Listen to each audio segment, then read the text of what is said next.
Hello, and welcome to the 71st episode of Scripture in a Year, hosted by Saints Peter and Paul Orthodox Church in the Albanian Archdiocese of the OCA. Today's reading is from the second book of Kingdoms, or 2 Samuel, chapters 13 through 16. And it came to pass that Absalom, the son of David, had a very lovely sister whose name was Tamar. Amnon, the son of David, loved her. Amnon was so lovesick over his sister Tamar that he became ill, for she was a virgin and also aloof. It was nearly impossible in the eyes of Amnon for him to gain her affection. But Amnon had a companion whose name was Jonadab, the son of Shimeah, David's brother. Now Jonadab was a very clever man, and he said to him, "What is the matter with you, son of the king? Why are you becoming weaker day after day? Will you not tell me?" Amnon said to him, "I am in love with Tamar, my brother Absalom's sister."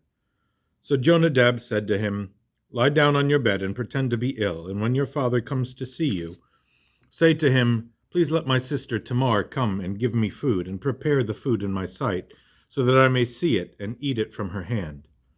Then Amnon lay down and pretended to be ill. And when the king came to see him, Amnon said to the king, "Please let Tamar, my sister, come and make a couple of cakes for me in my sight, so that I may eat from her hand." And David sent home to Tamar, saying, "Go to your brother Amnon's house and prepare food for him." So Tamar went to her brother Amnon's house, and he was lying down. And she took flour and kneaded it, made cakes in his sight, and baked the cakes. And she took the pan and placed them before him, but he refused to eat. Then Amnon said, "Have everyone go out from me." And they all went out from him. Then Amnon said to Tamar, "Bring the food into the inner chamber, so that I may eat from your hand." And Tamar took the cakes she had made and brought them to Amnon, her brother, in the bedroom. Now when she had brought them for him to eat, he took hold of her and said to her, "Come lie with me, my sister." And she answered him, "No, my brother, do not shame me, because it is not done this way in Israel. Do not do this foolishness. And how could I bear my disgrace? As for you, you would be like one of the fools in Israel.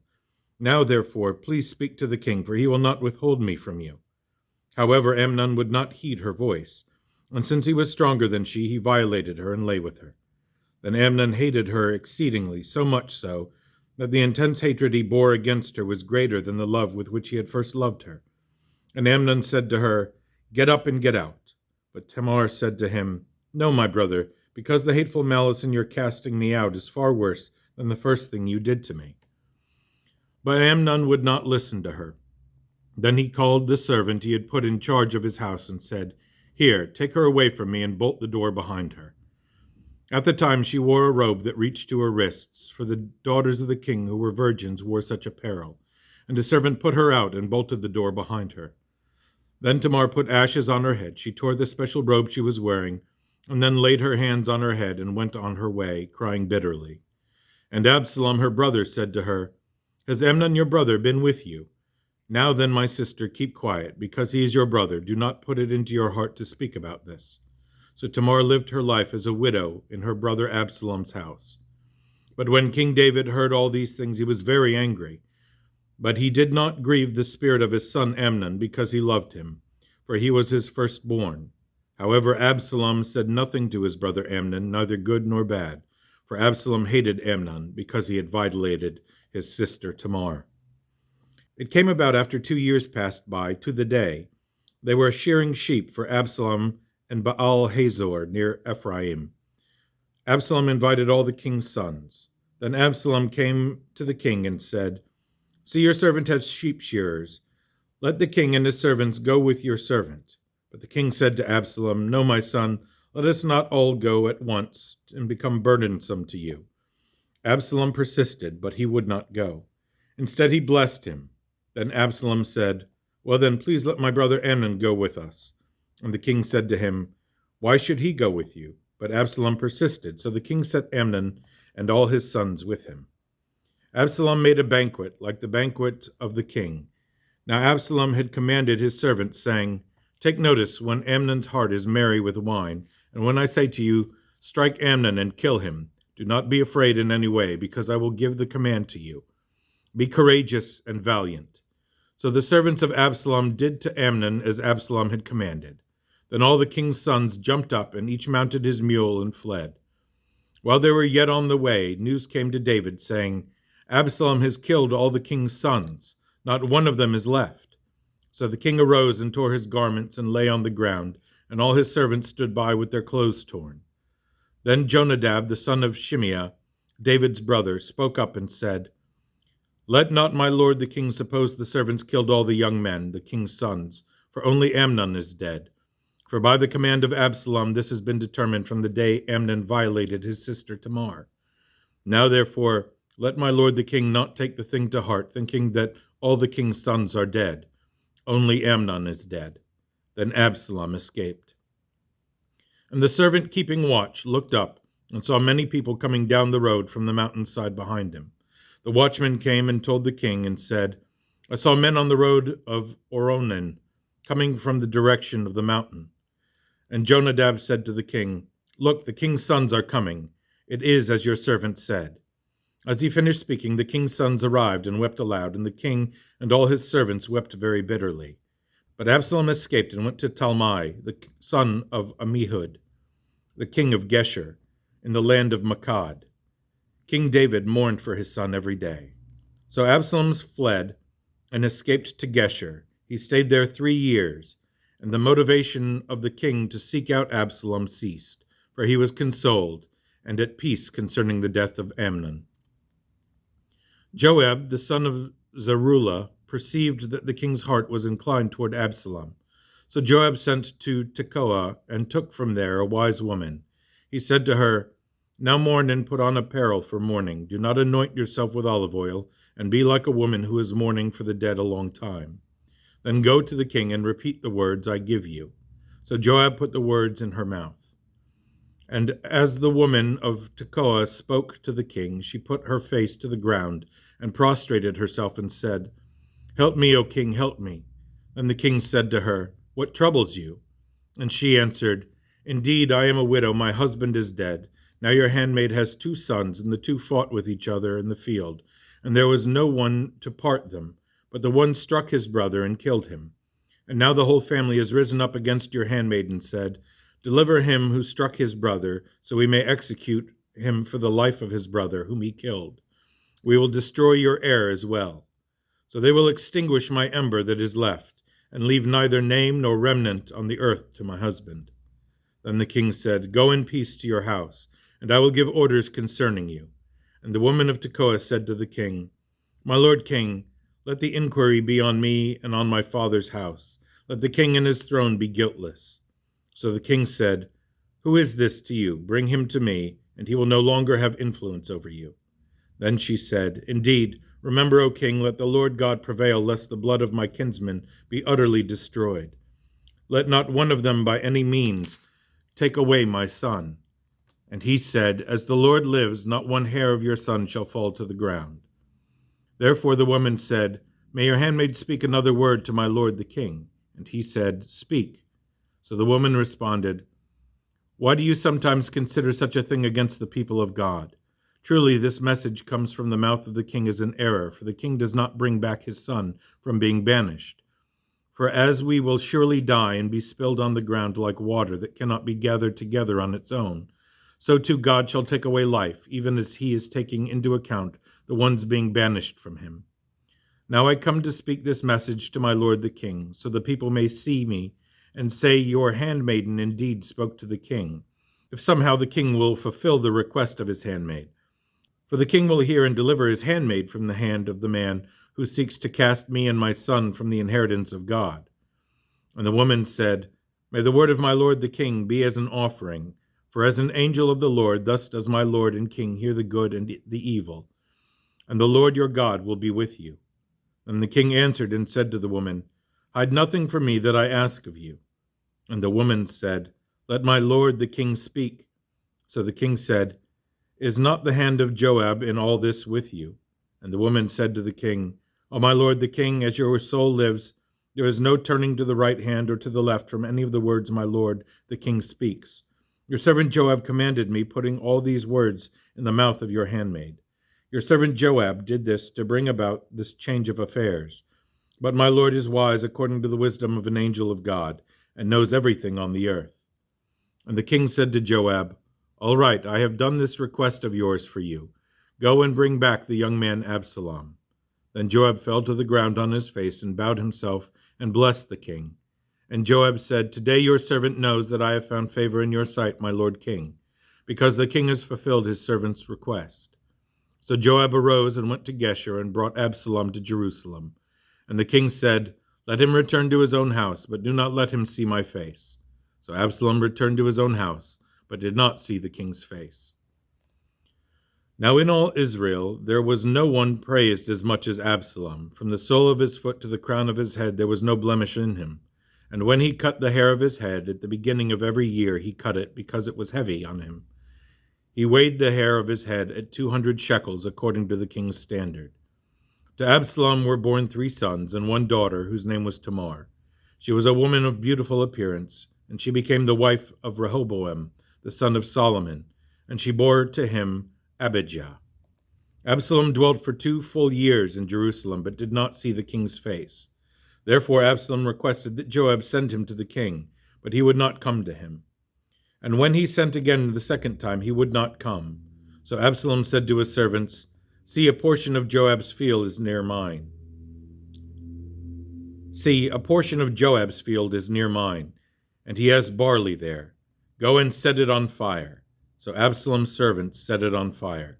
Then Joab's servants went to him with their clothes torn and said, Absalom's servants sent your portion on fire. Then Joab arose and came to Absalom's house and said to him, Why did your servants set my portion on fire? And Absalom answered Joab, Look, I sent to you, saying, Come here, so I may send you to the king to say, Why have I come from Geshur? It would be better for me to be there still. Now, therefore, I have not seen the king's face. But if there is iniquity in me, let him execute me. So Joab went to the king and told him. And he called for Absalom, and he came to the king and bowed and fell on his face to the ground before the king. Then the king kissed Absalom. After this, Absalom provided himself with chariots and horses and 50 men to run before him. Now Absalom would rise early and stand beside the entrance to the gate. So it was, whenever anyone who had a lawsuit came to the king for a decision, Absalom would call to him and say, What city are you from? And the man would say, Your servant is from such and such a tribe of Israel. Then Absalom would say to him, Look, your case is good and right, but there is no one to grant you a hearing before the king. And Absalom said, Who will appoint me as judge in the land, so everyone who has any dispute or cause will come to me? I will give him justice. And so it was, when anyone came near to him to bow down in respect, he would put out his hand and take him and kiss him. Absalom acted in this manner toward all Israelites who came to the king for judgment. Absalom won over the hearts of the men of Israel. 4 years later, Absalom said to his father, I am going to Hebron to fulfill the vow I made to the Lord, for your servant took a vow while I dwelt at Geshur in Syria, saying, If the Lord brings me back to Jerusalem, then I will serve the Lord. And the king said to him, Go in peace. So he arose and went to Hebron. Then Absalom sent spies throughout all the tribes of Israel, saying, As soon as you hear the sound of the trumpet, then you shall say, Absalom reigns as king in Hebron. And Absalom invited 200 men who went with him from Jerusalem. They went along innocently and knew nothing in particular. Then Absalom sent for and called Ahithophel the Gilonite, David's counselor from the city, from Gilo, where he was offering sacrifices.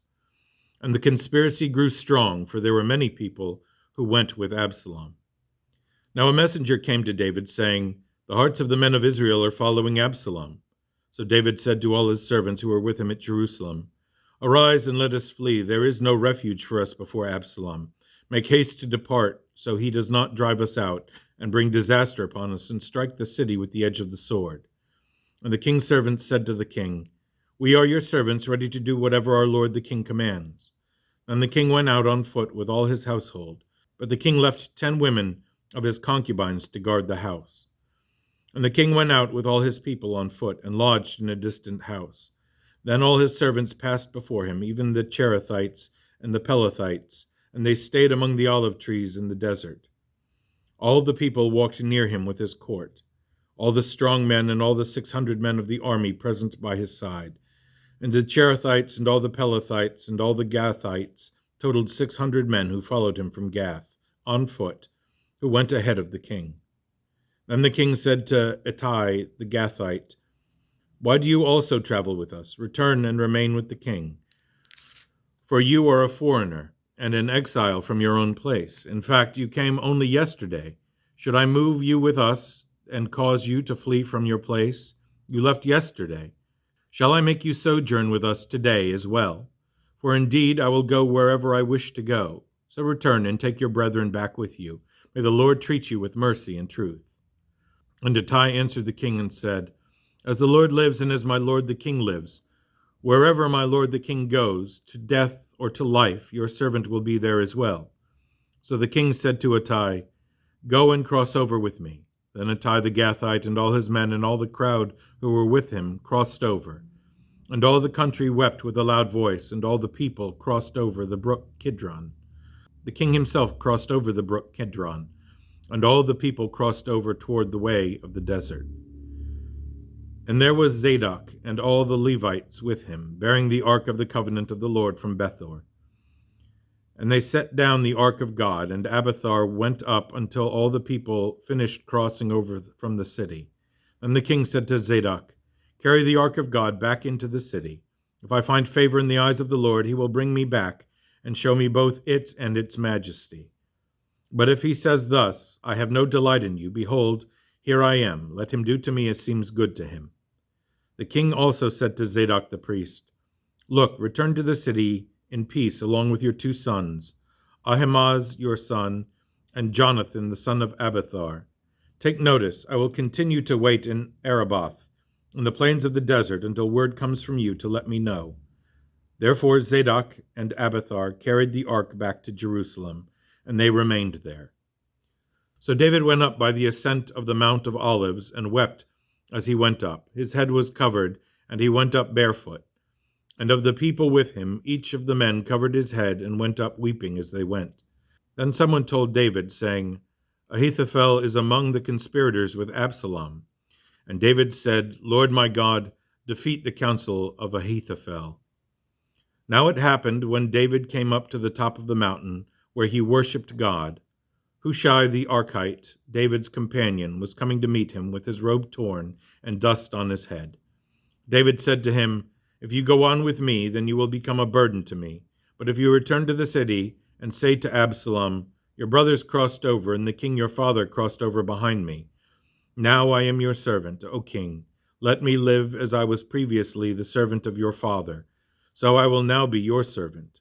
So reject the counsel of Ahithophel for me.' Indeed, Zadok and Abiathar the priests will be there. So whatever you hear from the king's house, tell the priests. Indeed, Zadok and Abiathar have their 2 sons there with them, Ahimaaz, Zadok's son, and Jonathan, Abiathar's son. By them you shall send me everything you hear." So Hushai, David's companion, went to the city, and Absalom entered Jerusalem.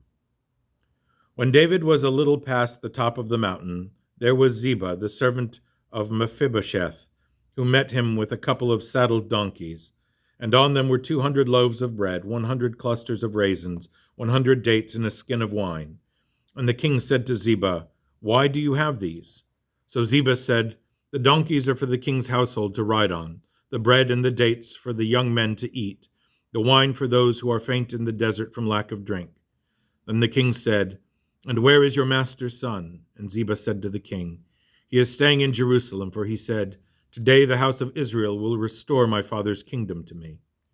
So the king said to Ziba, "Here, all that belongs to Mephibosheth is yours." And Ziba bowed and said, "May I find favor in your eyes, Lord my king." Now when King David came to Bahurim, there was a man coming from there, from the family of the house of Saul, whose name was Shimei, the son of Gera. As he came out, he was cursing continuously, casting stones at David and all the servants of David, and at all the people and all the mighty men on the right and on the left hand of the king. And Shimei cursed him and said, come out, you bloodthirsty man, you unlawful man. The Lord brought upon you all the blood of the house of Saul, because you reign in his place. And the Lord now gives the kingdom into the hand of Absalom your son. So now you are caught in your own evil, because you are a bloodthirsty man." Then Abishai, the son of Zeruiah, said to the king, Why is this dead dog cursing my lord the king? I will go over and take off his head." But the king said, "What do I have to do with you, you sons of Zeruiah? Leave him alone and let him curse, because the Lord told him to curse David. Who then shall say, 'Why have you done so?'" And David said to Abishai and all his servants, "See how my son, who came from my own body, seeks my life. Still more now may the son of Benjamin. Let him curse, because the Lord told him. May the Lord somehow look on my humiliation, and may he turn his cursing of me this day into good." And as David and his men went along the road, Shimei went along the hillside opposite him and cursed as he went, throwing stones alongside him and kicking up dust. Now the king and all the people with him were becoming thirsty, so they refreshed themselves there. Absalom and all the men of Israel came to Jerusalem, and Ahithophel was with him. And when Hushai the Archite, David's companion, came to Absalom, Hushai said to Absalom, "Long live the king." So Absalom said to Hushai, "Is this the mercy you show to your companion? Why did you not go with your companion?" And Hushai said to Absalom, "No, I am following the one that the Lord, these people, and all the men of Israel chose. I will be his, and I will remain with him. Should I not serve the next one? Should I not serve in the presence of his son? I will be in your presence as I served in your father's presence." Then Absalom said to Ahithophel, "Give counsel as to what we should do." And Ahithophel said to Absalom, "Go into your father's concubines, whom he left to keep the house, and all Israel will hear that you dishonored your father. Then the hands of all who are with you will be strong." So they pitched a tent for Absalom on the top of the house, and Absalom went into his father's concubines in the sight of all Israel. Now the counsel of Ahithophel, which he gave in those days, was treated as if obtained after inquiring the word of God. So was all the advice of Ahithophel, both to David and to Absalom.